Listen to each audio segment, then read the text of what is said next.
Okay, so I am back. I am still on this morning rush because as I went to package this up, I realized that I promised to show you what I use a pool noodle for. So I'm going to link this video to the unboxing video of this canvas and kind of go through what I do with the pool noodle. So let's take a look at that just a second. Okay, so let me preface this by saying that the space that I diamond paint in is not the same space that I record it. I have diamond painted on this coffee table. It's not very comfortable. I have diamond painted on my dining table. It's not very comfortable. I have a whole setup on my desk where I've got my light pad, my tools, all of it. It's very comfortable. My desk is tiny and I do some huge canvases. So,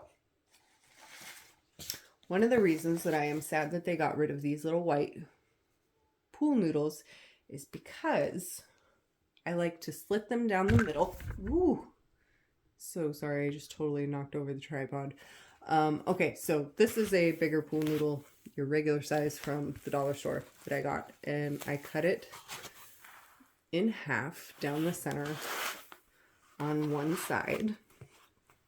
And what I do is I take that and fit my canvas into the slit. I kind of have to do this a little bit off camera because it's slightly awkward. So I'm going to get this fitted on here and bring it back into view so that you can see it.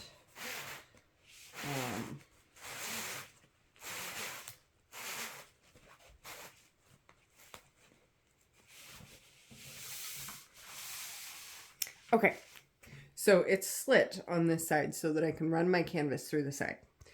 And then I have one that goes on the other side. Now this is the little tiny white one that it came wrapped around, and I will cut this and fit it to where it will fit on this side. And then I use this to keep these large canvases kind of contained. So I just roll it around this pool noodle. It keeps it nice and tight so that this section of canvas here will fit on my desk.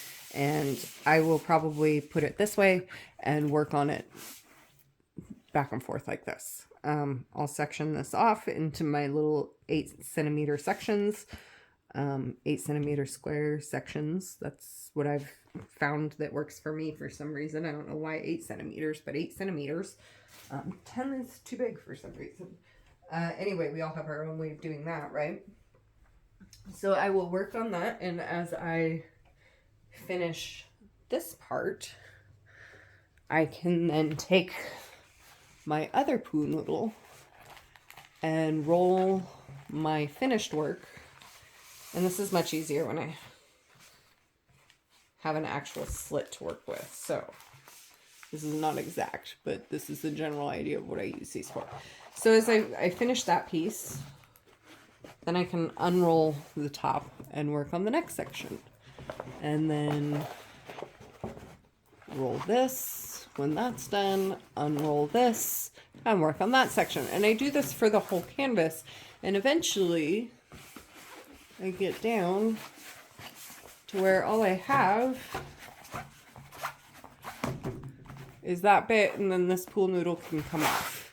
And once it's finished, it's wrapped the correct way around my other pool noodle if I need to store it for a bit before I get it framed, or if I'm just going to stick it up with thumbtacks on the wall, then, you know, that's what I do too. But that helps keep it contained and workable in a small area. So I am kind of sad that they got rid of these out of the new version kits. I do kind of wish that they'd have kept these because now I have to go buy the big ones from the dollar store.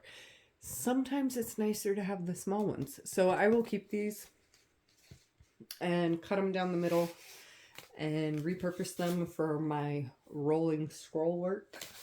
And yeah, that's how I use poo noodles in diamond painting.